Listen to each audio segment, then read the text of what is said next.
Leadership is a term that gets thrown around a lot in today's world, but what does it really mean? Are leaders born, or are they made? I think we can all agree that leadership is a complex blend of innate qualities and learned skills. It's not just about barking orders or having a fancy title, it's about inspiring others, fostering collaboration, and creating an environment where everyone can thrive. So, let's dive into the world of leadership styles, explore what they entail, and figure out which one might resonate with you. First off, let's define leadership. It's more than just giving directions or making decisions. True leadership is about inspiring others to perform at their best, working towards shared goals, and creating a culture built on trust, communication, and collaboration. It's about motivating a team to achieve something greater than themselves. And that's where leadership styles come into play. These are the methods used to guide and motivate individuals and teams. There are two primary categories of leadership styles: autocratic and democratic. Autocratic leaders tend to make decisions unilaterally, expecting compliance from their team. It's a top-down approach that can work well in urgent situations where quick decisions are needed.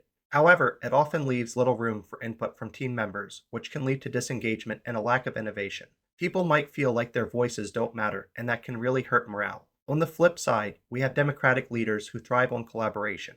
They engage their teams in decision making, seeking input and valuing diverse perspectives. This approach fosters creativity and can lead to more innovative solutions. However, it can also slow down the decision-making process, which may frustrate those who prefer a more directive style. There's a delicate balance here, and finding that balance is crucial for effective leadership. Now, let's talk about some specific leadership styles. The autocratic style is often seen as dictatorial. The leader sets the rules and expects everyone to follow them without question.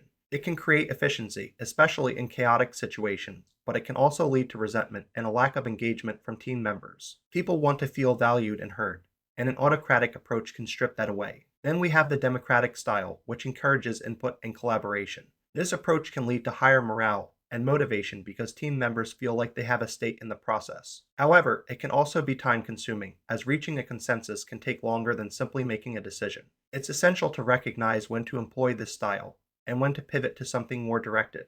Next up is the laissez-faire leadership style, where leaders take a hands-off approach, allowing team members to have complete autonomy over their work. This can be fantastic for highly skilled teams who thrive on independence and creativity. However, it can backfire if team members lack the necessary guidance or motivation. Without structure, some may struggle to meet deadlines or produce quality work. Authoritarian leadership, similar to autocratic, emphasizes strict control and compliance. While it can be effective in high-pressure situations, it often stifles creativity and can lead to a toxic work environment where employees feel undervalued.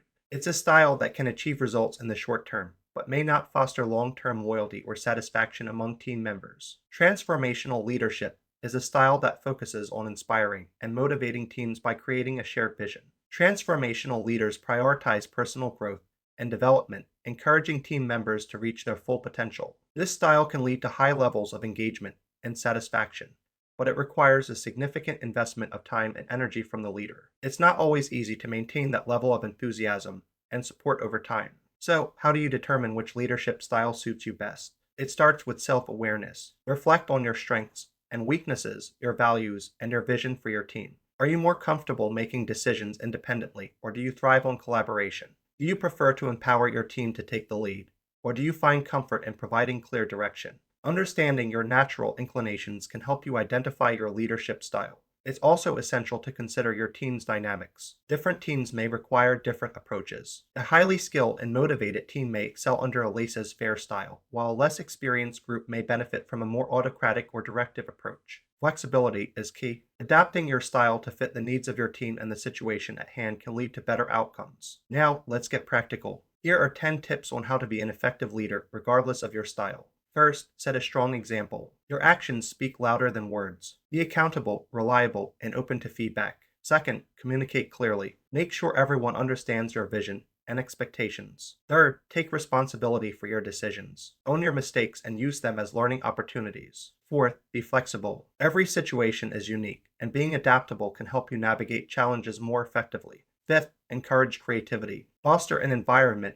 where team members feel comfortable sharing their ideas. Sixth, delegate effectively. Give team members responsibilities that align with their strengths. 7. Respect differences. Embrace the diversity of perspectives within your team. 8. Provide timely feedback. Recognize achievements and offer constructive criticism when needed. 9. Foster healthy competition. A little friendly competition can motivate team members to excel. Finally, stay calm under pressure. Your composure can inspire confidence in your team during challenging times. Now, let's take a moment to highlight some famous leaders and their exceptional leadership styles. Mahatma Gandhi is a prime example of transformational leadership. He inspired change through nonviolent protest and emphasized the importance of dialogue and understanding. Nelson Mandela also exemplified transformational leadership, focusing on reconciliation and healing in post apartheid South Africa. On the other hand, leaders like Margaret Thatcher and Elon Musk showcase more autocratic styles. Thatcher's focus on fiscal responsibility and Musk's emphasis on innovation and risk taking have both yielded significant results, albeit with their challenges. So, how do you develop your leadership style? Start by seeking feedback from your team.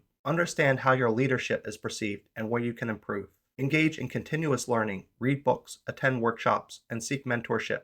Experiment with different styles and approaches to see what resonates with you and your team. Ultimately, the most effective leaders are those who can adapt their style to fit the needs of their team and the circumstances they face. There's no one size fits all approach to leadership. It's about finding what works best for you and your team, fostering an environment of trust and collaboration, and inspiring everyone to reach their full potential. In conclusion, leadership is a journey of self discovery and growth. By exploring different styles, understanding your strengths and weaknesses, and adapting to the needs of your team, you can become a more effective leader. Remember, it's not just about making decisions, it's about inspiring others, fostering collaboration, and creating a culture where everyone can thrive. So, what's your leadership style? Take the time to reflect, learn, and grow, and you'll be well on your way to becoming the leader you aspire to be.